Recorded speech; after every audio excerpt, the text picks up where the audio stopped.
Number 42 સંત શ્રી રોહિદાસ વિદ્યાલય ધોરણ પહેલામાં અભ્યાસ કરું છું. આજનો મારો વિષય છે સામાજિક ઉત્થાન. તેની શરૂઆત મારા આ શબ્દોથી કરીશ. ચલો મિલકે બદલ દેતે સમાજોं को, चलो मिलके बदल देते समाजों को, मिटाते सारे जमाने के कुरिवाजों को. આ કુરિવાજો બદલવા માટે જ જરૂરિયાત ઊભી થઈ છે સામાજિક ઉત્થાનની. પણ આપણે તો એક જ પરમ પિતાના સંતાનો છીએ, તો કેમ એકબીજા પ્રત્યે અસમાનતા, ભેદભાવ વ્યક્તિ વચ્ચેની હોય કે ધર્મની, સ્ત્રી પુરુષની હોય કે જાતિની, અમીર ગરીબની હોય કે ઊંચ નીચની, આ બધી અસમાનતાના કારણે આપણે સામાજિક ઉત્થાનનું બીજ વાવવું પડ્યું અને હજી છોડ જ બન્યું છે.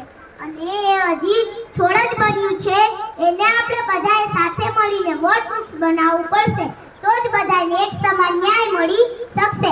સમાજમાં કેટલાય વિરલ વ્યક્તિત્વ સદેહ હાજર ના હોવા છતાં વિચારોથી અમર છે. એ લોકોએ સમાજના ઉત્થાન કરવામાં ક્યારેય પાછી પાની કરી નથી. દોસ્તો, વક્તી જરૂરતે ફીર બનાય નયા સમાજ કોઈ. આ લલતમાં મને એક નામ યાદ આવે છે, રાજા રામ મોહન રાયનું, કે જેમને સતી પ્રથા જેવા દૂષણોનું અંત કર્યું હતું અને નારીઓને આ કુરિવાજોથી બચાવી હતી. ભારતની અંદર બાલિકાઓ માટેની પ્રથમ શાળા શરૂ કરનાર જ્યોતિબા ફૂલેનું પણ આ લડતમાં આગવું મહત્વ છે. આજે પણ સાવિત્રીબાઈ ફૂલેને ભારતની પ્રથમ મહિલા શિક્ષક તરીકે માનથી જોવામાં આવે છે. સામાજિક ઉત્થાનમાં આપણા બંધારણના ઘડવૈયા ડોક્ટર આંબેડકરને કેમ ભૂલાય? એમનું આખું જીવન સામાજિક ઉત્થાનનો પર્યાય બની ગયો હતો. પોતાના જીવનની, પરિવારની પરવા કર્યા વિના સમાજના ઉત્કર્ષ માટે આખું જીવન સમર્પિત કર્યું. આધુનિક મહિલાઓ આજે જે સશક્ત બની પુરુષોના ખંભે ખંભા મિલાવીને ચાલી રહી છે ને, એ દેન છે ડોક્ટર બાબાસાહેબ આંબેડકરની.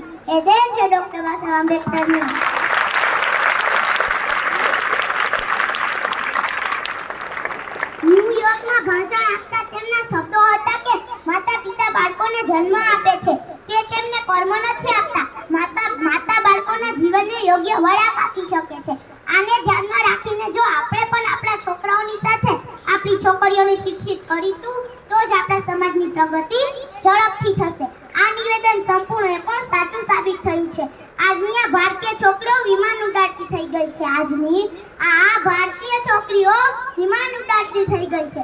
પ્રથમ પ્રસૂતિ રજાની વ્યવસ્થા પણ ડોક્ટર બાબાસાહેબ આંબેડકરે જ કરી હતી અને સ્ત્રીઓને સન્માન આપ્યું હતું. સમાજમાં અલગ અલગ વર્ગના લોકો રહે છે. જો એ બધાને આપણે સાથે રાખીને ચાલશું, તો જ આપણો દેશભક્તિ કરી શકશે. મને સ્વામી વિવેકાનંદના શબ્દો યાદ આવે છે કે જ્યાં સુધી જંગલો, ગામડાઓ અને ઝૂંપડપટ્ટીઓમાંથી રહેતા લોકો આઝાદ નહીં થાય, ત્યાં સુધી આપણી માતૃભૂમિની જાગૃતિ ક્યારેય શક્ય નહીં બને. તમારી બધી શક્તિઓ એકઠી કરો, અજ્ઞાનનો પડદો હટાવી અને દેશની પ્રગતિમાં સહભાગી બનો. હવે સમાજ વિચારતો થયો છે. ગામડાઓ, શહેરો, રાજ્યો, દેશમાંથી નીકળી માણસ વિશ્વમાનવી બન્યો છે. ત્યારે ઘણા સામાજિક, રાજકીય અને ધાર્મિક સંગઠનોએ સમાજના ઉત્કર્ષનું કાર્ય ચાલુ કર્યું છે.